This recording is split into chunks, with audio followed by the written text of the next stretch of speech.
नमस्कार। आपका अखबार के इस अंक में आपका स्वागत है। मैं हूं प्रदीप सिंह। प्रधानमंत्री नरेंद्र मोदी को ये इस बात का हमेशा एहसास रहता है या इस बात का अंदाज़ा रहता है कि उनके विरोधी क्या करने वाले, और उनके विरोधी जो करते हैं उसकी काट उनके पास पहले से तैयार रहती है।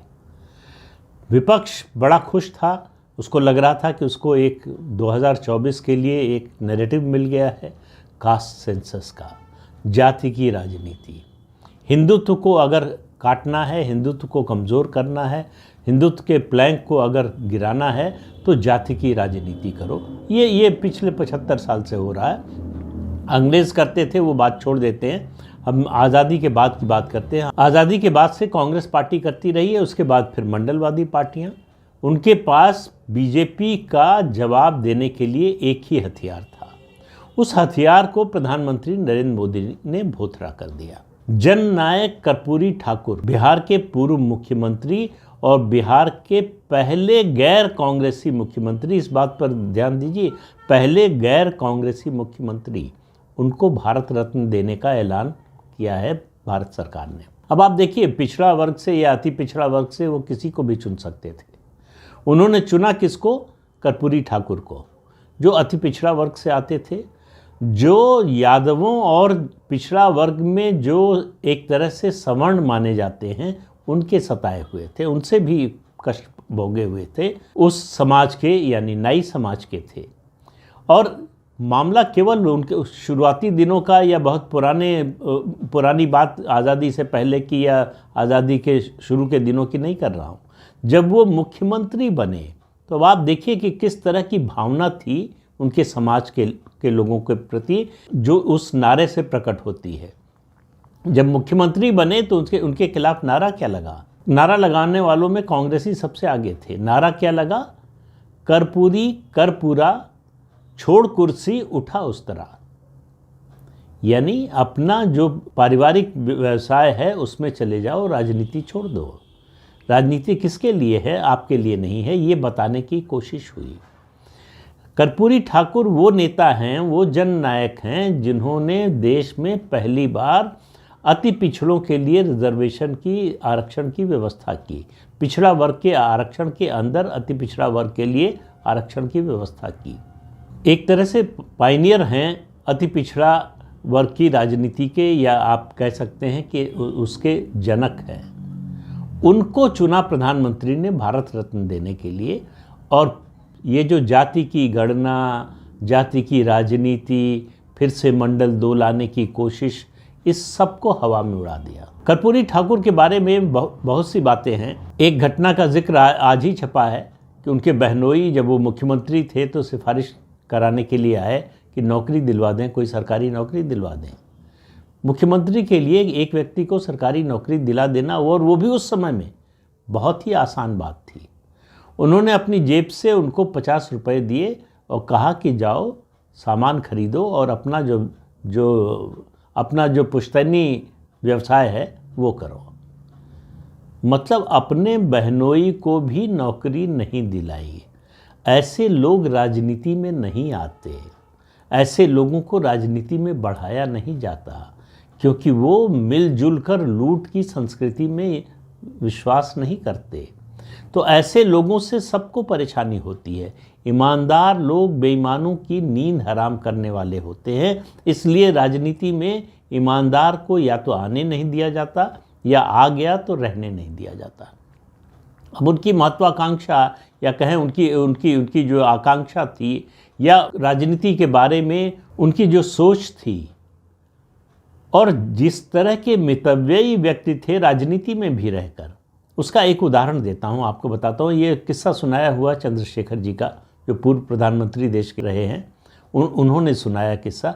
ये बात है 1984 की। 1984 में लोकसभा चुनाव में पूरा विपक्ष ध्वस्त हो गया था। 1985 में विधानसभा के चुनाव हुए। विधानसभा के चुनाव हुए तो कई पार्टियां साथ मिली। जो जनता पार्टी टूट चुकी थी 79 में। उसके बाद 1980 में भारतीय जनता पार्टी भी निकल गई जनता पार्टी से। तो लोक दल और चौधरी चरण सिंह, हेमवती नंदन बहुगुणा, चंद्रशेखर, इन तमाम नेताओं को मिलाकर एक नई पार्टी बनी और उस पार्टी ने तय किया कि बिहार विधानसभा का चुनाव, मतलब और राज्यों में भी लड़े, लेकिन बिहार में हम सत्ता में आने के लिए चुनाव लड़ेंगे तो संसाधन की बड़ी ज़रूरत होगी। कर्पूरी जी पहुँचे चंद्रशेखर के पास और कहा कि अगर पैसे की व्यवस्था नहीं होगी तो चुनाव लड़ना बड़ा मुश्किल होगा। चंद्रशेखर जी ने फ़ोन किया मुंबई रजनी पटेल को। रजनी पटेल बड़े वकील थे और बड़े पैसे वाले व्यक्ति थे, सब लोग जानते हैं। उन्होंने कहा कि कर्पूरी जी जा रहे हैं, इनको कुछ पैसे की ज़रूरत है चुनाव के लिए, व्यवस्था कर दीजिएगा। कर्पूरी जी वहाँ पहुँचे तो रजनी पटेल ने अपने सहायक से कहा कि वो आएंगे, उनको लेकर मेरे पास आना सीधे। कर्पूरी जी मिलने गए, पूछा रजनी पटेल ने कि बताइए क्या मदद चाहिए आपको। तो उन्होंने कहा कि देखिए चुनाव लड़ना है हमको और संसाधन, हम कांग्रेस के संसाधन से मुकाबला नहीं कर सकते, लेकिन हमको अगर कुछ संसाधन मिल जाएगा, यानी मतलब था कि पैसा मिल जाएगा तो हम चुनाव अच्छी तरह से लड़ सकेंगे। तो उन्होंने पूछा कितना पैसा चाहिए। तो उन्होंने कहा देखिए हमारा काम 40 लाख से कम में नहीं चलेगा। याद कीजिए 1985 40 लाख रुपए में पूरे बिहार विधानसभा का चुनाव। अब देखिए किस तरह की सोच थी, किस तरह, मतलब राजनीति में जो काला धन होता है उसको रोकने के लिए तमाम जो है रिसर्च और पता नहीं कौन कौन विशेषज्ञ क्या क्या बताते हैं, लेकिन अगर इस तरह की सोच के नेता अगर आगे बढ़े होते, रहे होते, तो आप समझ सकते हैं कि उसका क्या असर होता। रजनी पटेल ने अपने सहायक को बुलाया और कहा कि 40 लाख रुपए दे दीजिए। अब कर्पूरी जी उन्होंने कहा कि निकलते निकलते लौट कर आए, बोले देखिए जल्दी थी इसलिए हम हवाई जहाज़ से आए हैं, तो हवाई जहाज़ का किराया भी दिलवा दीजिए हमको। तो हंसने लगे रजनी पटेल। उन्होंने कहा कि इनको हवाई जहाज़ का किराया जो आए हैं दे दीजिए और लौटने का टिकट भी करा दीजिए। लौट कर आ गए कर्पूरी जी। उसके बाद रजनी पटेल ने चंद्रशेखर जी को फ़ोन किया, कहा कि कर्पूरी जी आए थे, उन्होंने जो मांगा मैंने दे दिया, लेकिन ये पार्टी कभी चुनाव नहीं जीत सकती। तो उन्होंने कहा क्यों, ऐसा आप क्यों कह रहे हैं, अभी तो चुनाव शुरू भी नहीं हुआ। उन्होंने कहा कि मैं 3 करोड़ रुपए रख कर बैठा था और मुझे लगा था कि इससे ज़्यादा की ज़रूरत पड़ेगी शायद। उन्होंने सिर्फ 40 लाख रुपए मांगे। 40 लाख रुपए में कौन सा चुनाव लड़ेंगे आप। चंद्रशेखर जी ने कहा कि आप कर्पूरी ठाकुर को नहीं जानते हैं, वो आपकी समझ के बाहर है। उनकी पार्टी चुनाव हार गई, कांग्रेस पार्टी की जीत हुई, ये अलग बात है, लेकिन कर्पूरी ठाकुर का व्यक्तित्व इससे पता चलता है। उनके लिए बड़ी मात्रा में संसाधन का मतलब पूरे बिहार प्रदेश का विधानसभा चुनाव लड़ने के लिए सिर्फ 40 लाख। तो कर्पूरी ठाकुर ने ऐसा क्यों किया? क्योंकि उनका जनता से जुड़ाव था। उनको मालूम था कि वोट जनता अगर साथ होगी तो मिलेगा। ये पैसे जिसकी ज़रूरत होती है वो केवल लॉजिस्टिक्स के लिए, व्यवस्था के लिए, लोगों तक पहुंचने के लिए। उस समय चुनाव आयोग जो है पर्चियां नहीं पहुंचाता था, राजनीतिक दल के लोग पर्चियां पहुंचाते थे, बनाते थे। उसके अलावा पोलिंग बूथ पर मतदान के दिन बस्ता बनता था जिसमें तमाम जानकारियां होती थी, जिसमें मतदाता सूची भी होती थी, किस बूथ पर कितने वोट हैं, किसके वोट हैं, ये सब जानकारी होती थी। और जो पोलिंग एजेंट होता था पार्टी का, उसके पास ये बस्ता होता था। इस बस्ते के लिए भी पैसे की ज़रूरत होती थी सारी व्यवस्था करने के लिए। और जो पोलिंग एजेंट हैं और जो वहाँ पर काम, मतदान केंद्र के बाहर काम करने वाले हैं, उनके खाने पीने की व्यवस्था, इस सब के लिए ज़रूरत होती थी। और गाड़ी एक आध गाड़ी से, वो ज़माना ऐसा था, 1985 से पहले की बात कर रहा हूँ, कि एक जीप मिल जाए तो जो लोकसभा चुनाव लड़ रहा है उसको लगता था कि हम चुनाव जीत सकते हैं। कहाँ वो दिन और कहाँ आज का दिन।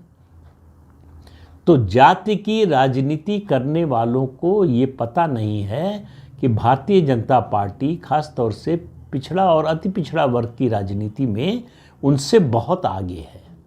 भारतीय जनता पार्टी को जब देश के सबसे बड़े प्रदेश उत्तर प्रदेश में अपना पहला मुख्यमंत्री बनाने का अवसर मिला तो उसने कल्याण सिंह को बनाया, अति पिछड़ा वर्ग से आते थे। मध्य प्रदेश में उमा भारती को बनाया, फिर शिवराज सिंह चौहान को बनाया, और बाकी सब तो छोड़ दीजिए। आज देश के प्रधानमंत्री पिछले 10 साल से जो है वो भी अति पिछड़ा वर्ग से आते हैं। इसलिए वो अति पिछड़ा वर्ग के लोगों का दर्द, उनकी तकलीफ और उनकी ज़रूरत, उनकी महत्वाकांक्षा और राजनीतिक माहौल में उनकी स्थिति क्या है, इस सबको बहुत अच्छी तरह से समझते हैं। विपक्ष में कोई ऐसा नेता नहीं है। देश में इस समय एकमात्र यादव मुख्यमंत्री कोई है तो वो भारतीय जनता पार्टी से है, जबकि भारतीय जनता पार्टी को यादव विरोधी माना जाता है, उस रूप में उसको निरूपित किया जाता है। तो इससे आप अंदाज़ा लगाइए कि राजनीति की जो वास्तविकता है और विपक्ष जिस रूप में उसको पेश करना चाहता है, जिस रूप में उसको करना चाहता है, उसमें कितना फ़र्क है, ज़मीन आसमान का फ़र्क है। अति पिछड़ा वर्ग की राजनीति क्या होती है, कैसे होती है, ज़मीन पर कैसे की जानी चाहिए, ये सीख भारतीय जनता पार्टी को किसी और पार्टी से लेने की ज़रूरत नहीं है। बिहार में गठबंधन में मुख्यमंत्री बनाने का समय आया तो उसने अति पिछड़ा वर्ग के नीतीश कुमार को चुना।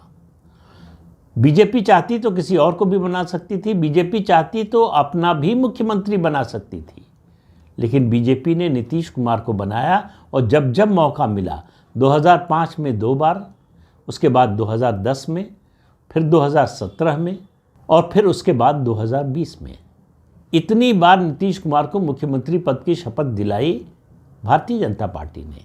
तो इससे आप अंदाज़ा लगा सकते हैं कि भारतीय जनता पार्टी इस जाति की राजनीति को केवल जाति के खांचे में नहीं देखती, सामाजिक न्याय के खांचे में देखती है।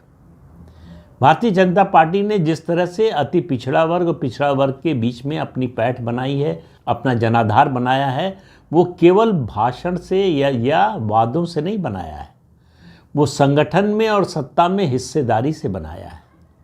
सरकार की जो योजनाएं हैं, चाहे केंद्र सरकार की हो या राज्य सरकार की हो, उसके जरिए अति पिछड़ा वर्ग के, दलितों के, जनजाति के लोगों के जीवन स्तर में सुधार करके किया है।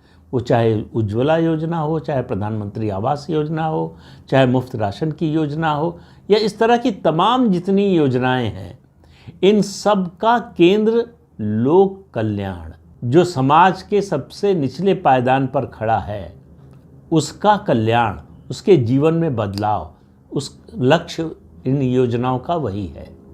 इस बात को समझने में अभी विपक्ष को मुझे लगता है कि बहुत समय लगेगा। केवल जाति की गिनती करने से कोई सामाजिक न्याय नहीं मिलने वाला है। ये बात बार बार समझाने की कोशिश कर रहे हैं प्रधानमंत्री नरेंद्र मोदी। कर्पूरी ठाकुर को भारत रत्न देने का फैसला, इस फैसले के बाद पूरे विपक्षी खेमे में सन्नाटा है। किसी को समझ में नहीं आ रहा है कि क्या बोलें, क्या कहें। नीतीश कुमार को मजबूरी में प्रधानमंत्री का धन्यवाद करना पड़ा। लालू प्रसाद यादव का अभी तक मैंने कोई ट्वीट, कोई सोशल मीडिया पर कोई रिएक्शन देखा नहीं, हो सकता आया हो। कांग्रेस पार्टी की ओर से कोई रिएक्शन आया हो, ये देखा नहीं। तो इससे आप समझिए कि एक कदम से प्रधानमंत्री ने ऐसा मास्टर स्ट्रोक चला कि विपक्ष का पूरा विमर्श, जो एकमात्र विमर्श था उसका 2024 के लिए एकमात्र नैरेटिव जिसको वो बनाने की कोशिश कर रहे थे, उसको पूरी तरह से ध्वस्त कर दिया। कर्पूरी ठाकुर के बारे में बिहार से बाहर कम लोग जानते हैं, लेकिन बिहार में जो लोग हैं वो अच्छी तरह से जानते हैं। उनको भारत रत्न मिलने से एक अवसर है कि नई पीढ़ी के लोग भी उनके बारे में जान सकें कि हमारे देश में ऐसे भी नेता हुए हैं, ऐसे भी जननायक हुए हैं, जो सच्चे मायने में जननायक हैं। उनका सम्मान कांग्रेस पार्टी को अवसर मिला तो अपने लोगों को, परिवार के लोगों को, कांग्रेस पार्टी ने अपने परिवार के 3 प्रधानमंत्रियों को भारत रत्न दिया या दिलाया। जवाहरलाल नेहरू जब प्रधानमंत्री थे तब खुद ही ले लिया, इंदिरा गांधी जब प्रधानमंत्री थी तब खुद ही ले लिया, राजीव गांधी को मरणोपरांत मिला। अगर वो दूसरी बार प्रधानमंत्री बने होते तो शायद उनको भी जीवित रहते ही भारत रत्न मिल जाता। तो ये फ़र्क है पॉलिटिकल कल्चर में कांग्रेस और बीजेपी के। बीजेपी जन के बारे में सोचती है और कांग्रेस पार्टी परिवार के बारे में सोचती है।